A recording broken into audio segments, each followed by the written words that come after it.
Am I starting off, or? From the American Press, Julie Pace, the Associated Press.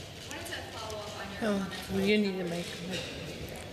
I wanted to follow up on your comments about the Taliban talks. When you announced those talks yesterday, you praised Afghan President Hamid Karzai as being courageous for being willing to take that step. Right. Yet today, Karzai says that he's suspending talks with the U.S. in response to the Taliban negotiations.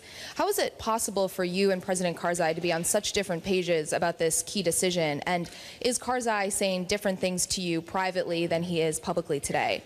And Chancellor Merkel, you mentioned that PRISM came up in your discussions today with President Obama. Are you more reassured now about the scope of those programs following the discussions? And did President Obama give you any reassurances that the programs don't violate German privacy rights? Thank you. We had extensive conversations with President Karzai both before and after the Taliban opened the office in Doha. As I think has been reported, there were some concerns about the manner in which the Taliban opened it, some of the language that they used.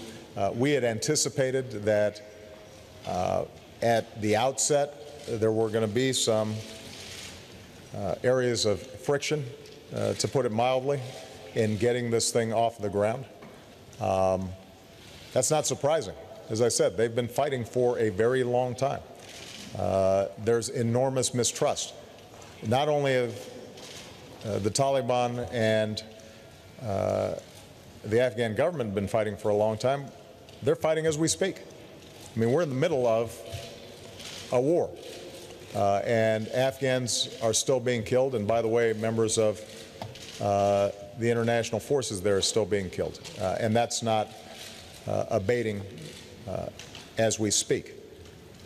But what we also believe is that alongside the process in which we are training, equipping an Afghan government that can be responsible for its own security, even as we go through some, frankly, difficult negotiations around what it would mean for the international community to have an ongoing training and advising presence after 2014.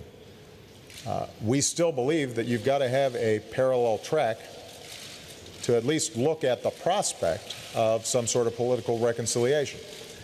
Whether that bears fruit, whether it actually happens, or whether post-2014 there's going to continue to be fighting, as there was before ISAF forces got into Afghanistan, that's a question that only the Afghans can answer.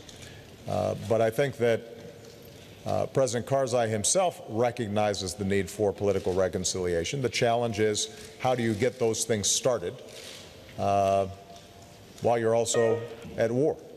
And you know, my hope is, and expectation is that despite those challenges, the process will proceed.